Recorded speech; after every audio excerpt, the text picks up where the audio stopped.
Good morning. Japan sends man to lead G7 Women's Empowerment meeting.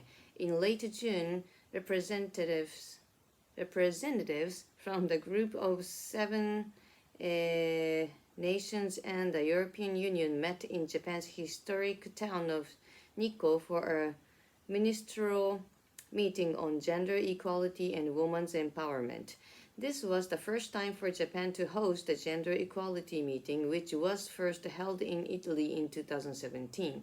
Topics discussed included the negative effect of the coronavirus pandemic on the lives of women globally, gender-based violence resulting from Russia's invasion of Ukraine, and the erosion of women's rights in Afghanistan and Iran. The meeting closed with a strong statement reconfirming the G7's commitment to achieving full gender equality. Representatives promised to promote women's economic empowerment, change social attitudes that discriminate against women, and fight gender-based violence and harassment. Another promise was made to increase women's representation in decision-making rules. But as if to emphasize Japan's poor record in this area, Japan's Minister of Gender Equality, Masanobu Ogura, who was the meeting's chairperson, was also the only male representative at the event. Speaking to reports after the meeting, Ogura says that gender is not just a woman's issue, that he had received warm support from the female representatives and that he felt inspired by them.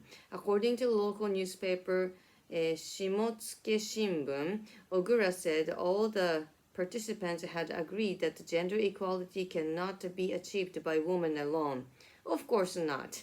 And that the support of male leaders with strong enthusiasm was necessarily true. However, the Nikko meeting also came just a few days after the war's Economic Forum's 2023 Global Gender Gap report showed that Japan had fallen 9 places to its lowest ever position, 125th out of 146 countries. This was by far the lowest ranking among G7 nations. Far, very far. At the Nikko meeting, G7 ministers agreed that women's representation in executive and managerial positions should be expanded as supported.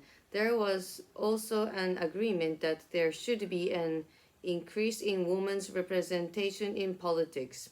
In 2022, an average of 30% of lawmakers in G7 countries were women. That the figure was just 10% in Japan. Ogura said that although Japan had been slow to advance the role of women in politics, government politics were starting to gain momentum here. Momentum. Such a convenient word, isn't it? Discussion. What are your thoughts on this year's G7 summit in Japan? Do you agree that the gender equality cannot be achieved by women alone? Of course not.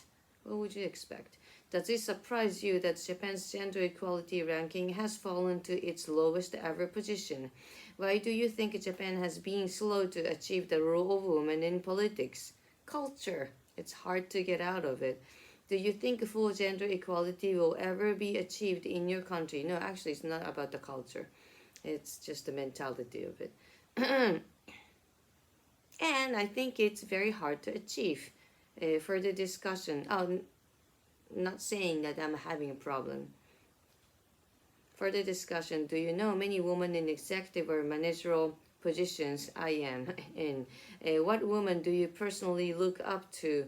Why? I have a few people that I looked up to.